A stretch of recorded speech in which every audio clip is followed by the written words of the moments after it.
কবরগুলো আমাদেরকে এই কথাই বলে যে আমরা একদিন ছিলাম, আজকে তোমরা আসো ফকফকে দুনিয়ায়, একদিন আমাদের মতো অন্ধকার করে তোমরাও আসবে। কবির কথাই সত্য, মিলে খাক মে আহলে শাক कैसे कैसे জমি খা গই নওজোয়া कैसे कैसे।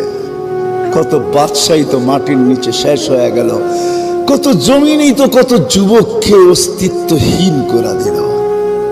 এটাই সত্য। আজল নে না ছোড়া কেসরা না দারা, মৌত আজ পর্যন্ত কাউকে ছাড়ে নাই। মৌতকে ফাঁকি দেওয়া যায় না, ওভারটেক করা যায় না।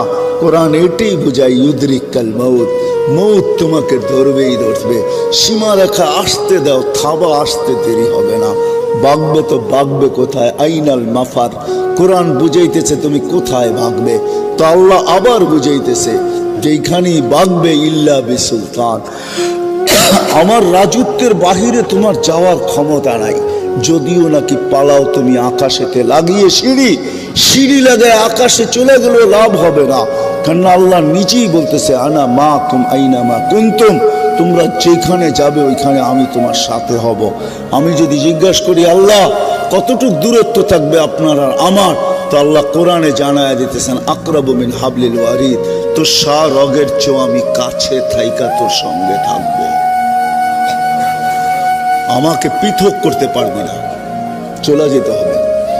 বিদায় যে যেই ক্ষেত্রে আসি ভাবেন, আজকে যুবক তোমার পায়ে হাত রেখা বলে তুমি ভাবো তুমি আল্লাহর কাছে মূল্যায়িত কতটুকু, বা কিভাবে মূল্যায়িত হবে। নারী ভাবুক, মা বোনরা ভাবুক যে আমি আল্লাহর কাছে মূল্যায়িত কতটুকু। হ্যাঁ, আমি চোখে দেখা বলতেছি, আমি পারফিউম সারফিউম ব্যবহার করি না, কিন্তু আমি করতেও পারি না। কারণ কি জানেন, করতে গেলে ওই পারফিউম লাগাইতে দেরি, হাওয়া হইতে দেরি হয় না। ওই ঘ্রাণ নাকে চলে আসে, যে ঘ্রাণ আমি আমার সফরের সঙ্গে আসছি। ওই সমস্ত কবর থেকে যেখানে হাজারো পারফিউম ছিটাবেন, ছিটাইতে দেরি, হাওয়া হইতে দেরি হবে না, সব হাওয়ায় উড়া যাবে। ওই কবরের ঘ্রাণই আপনার নাকে বাড়ি খাবে।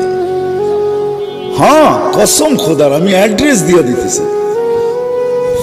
আমার কাছে হুজুরদের মতো কিতাবি এলেম নাই, কিন্তু চোখে দেখার এলেম আছে। আমার এই নাকে বাড়ি খাওয়া আছে। আমিও অ্যাড্রেস দিয়া দিই, যান কবরের নাম বলে দিতেছি। জাফর ইবনে আবু তালেবের কবরে যান, যায়েদ ইবনে হারেসার কবরে যান, আব্দুল্লাহ ইবনে রাওয়াহার কবরে যান। আরে এরা তো বড় উচ্চ মানের মানুষ। যান যান ফেরাউনের বাড়ির কাজের মহিলার কবরে যান, ওইখান থেকে সুগ্রাণ বাহির হইতেছে। আল্লাহর রসুলকে দাঁড়াইতে বাধ্য করছে। আল্লাহর রসুল জিজ্ঞাসা করছে কতদিন বাহির হবে, বলে ইলা ইয়াউমিল কিয়ামা, কিয়ামত পর্যন্ত বাহির হবে। জর্ডানে এক সাহাবীর কবর আছে, ছিদ্র করা আছে, ছিদ্র করা।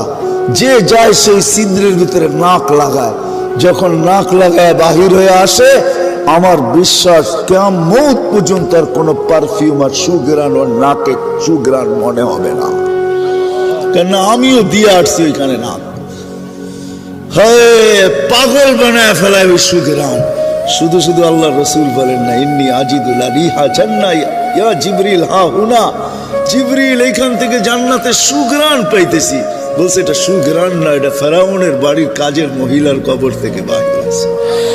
সে নিজেকে আল্লাহর কাছে মূল্যায়িত করছিল, নারী বটে।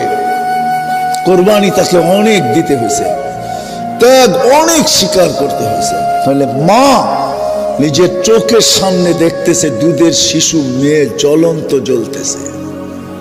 ফেরাউন তেলের ভিতরে পুনা মারছে, টকবকে তেলের ভিতরে দুধের শিশুকে ছেড়া দিছে, হাড্ডি আলাদা, মাংস আলাদা হয়ে গেছে।